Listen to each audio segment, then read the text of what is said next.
Selisihnya adalah 1 juta. 1 juta dari mana?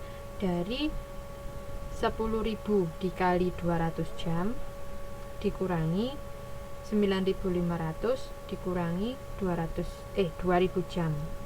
Itu hasilnya adalah 1 juta.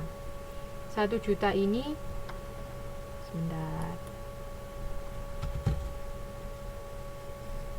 1 juta ini kosnya lebih tinggi mesin lama daripada mesin baru. Oleh karena itu 3.500.000 dikurangi 1 juta, keuntungan totalnya 2.500.000. Waalaikumsalam warahmatullahi wabarakatuh. Selamat datang.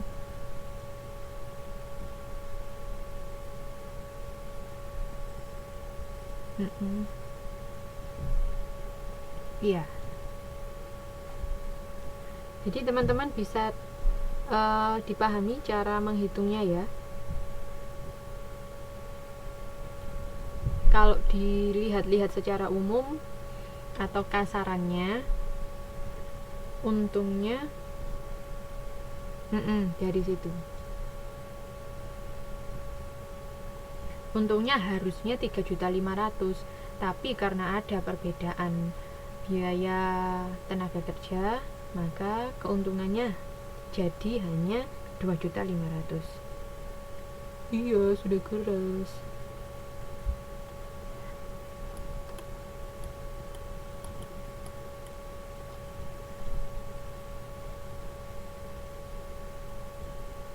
Sampai di sini ada yang ditanyakan teman-teman? Ini mengenai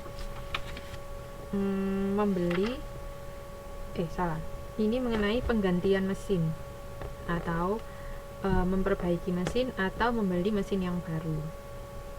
Keputusannya seperti itu. Oke, kita lanjutkan.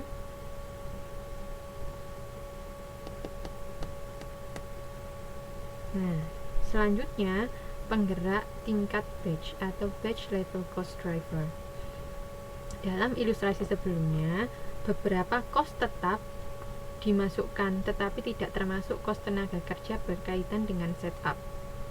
Cost penyetelan atau setup cost yaitu cost tingkat batch yang bervariasi berdasarkan jumlah batch, bukan berdasarkan unit atau waktu yang dihasilkan mesin.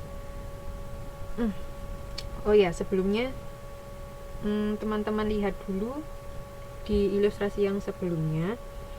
Di situ kan ada cost listrik untuk operasi kedua mesin.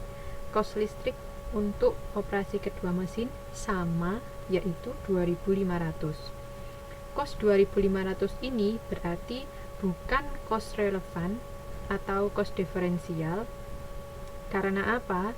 Karena dua-duanya sama. Mau pilih membeli atau memperbaiki, cost ini tetap ada. Oleh karena itu, cost ini tidak mempengaruhi kita dalam membuat keputusan. Dengan kata lain, cost ini bukan cost diferensial atau bukan cost relevan. Dengan kata lain, namanya adalah irrelevant cost. Oke, ingat-ingat karena dia sama. Jadi dia tidak mempengaruhi kita dalam mengambil keputusan. Sekarang kita lihat di ilustrasi halaman 5.7. Di sini andaikan setup mesin sebanyak 120 kali dalam 1 tahun, tidak peduli mesin lama atau mesin baru.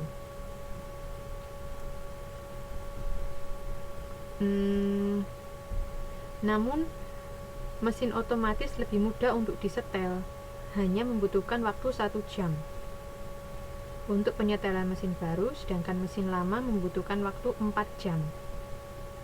Oke.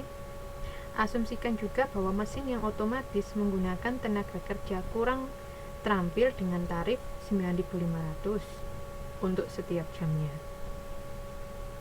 Oke, jadi ceritanya sama seperti kalau kita beli AC misalnya atau komputer. kan ada pemasangan atau setup. Nah, kalau mesin yang lama itu setupnya butuh waktu 4 jam, sedangkan mesin yang baru hanya butuh waktu 1 jam. Nah, kalau gini ceritanya, sebaiknya pakai mesin lama apa mesin baru? Nah, ini ada kos penyetelan untuk mesin lama, mesin baru dulu ya, di tabel bawah itu 9.500 dikali 120 penyetelan dikali 1 jam setiap penyetelan. Oke, 9.500 adalah kosnya, 120 kali adalah penyetelan dalam 1 tahun, kemudian 1 jam adalah lamanya sekali penyetelan, sehingga totalnya adalah 1.140.000. Sedangkan untuk mesin yang lama biayanya lebih mahal, yaitu 10.000. Jumlah penyetelan dalam setahunnya sama 120 dan butuh waktu 4 jam. Oke, sehingga biaya yang dibutuhkan untuk kos penyetelan mesin lama yaitu 4.800.000. Oke. Dengan demikian, mesin baru mampu menghemat sebesar 3.660.000. Dari mana? 4.800.000 dikurangi 1.140.000. Oke. Dengan kata lain, kos yang dapat disimpan secara keseluruhan adalah selain itu ada 1 juta di tenaga kerja langsung.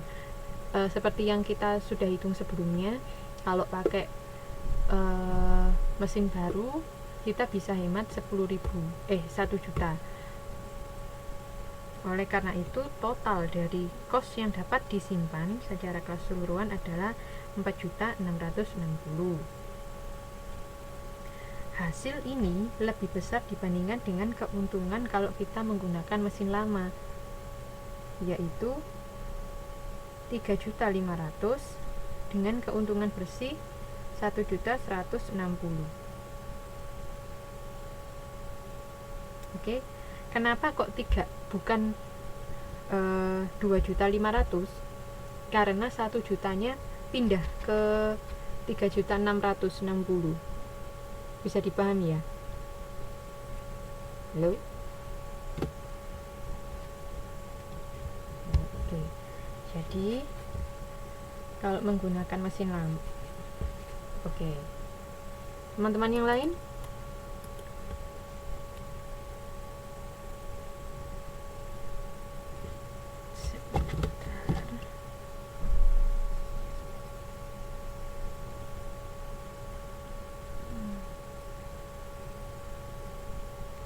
Kalau kita menggunakan mesin baru,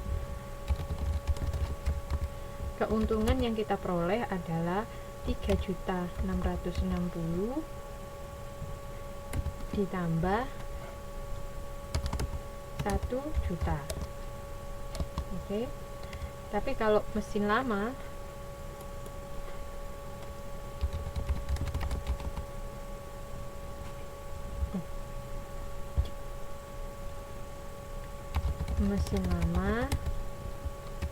hanya 3.500.000, bukan 2.500.000, karena 1 jutanya ada di sini, sudah naik ke atas ini kan.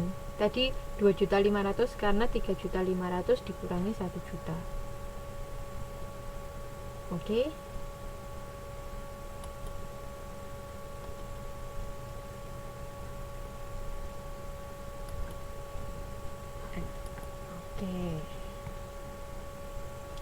Sekarang kita lanjutkan.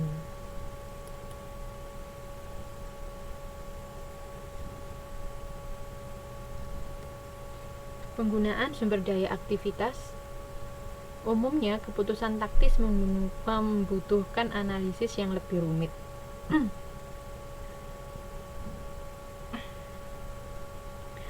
Kemudian kuncinya, permintaan dan penawaran sumber daya aktivitas harus dipertimbangkan ketika menilai relevansi. Oke, relevansi ini berarti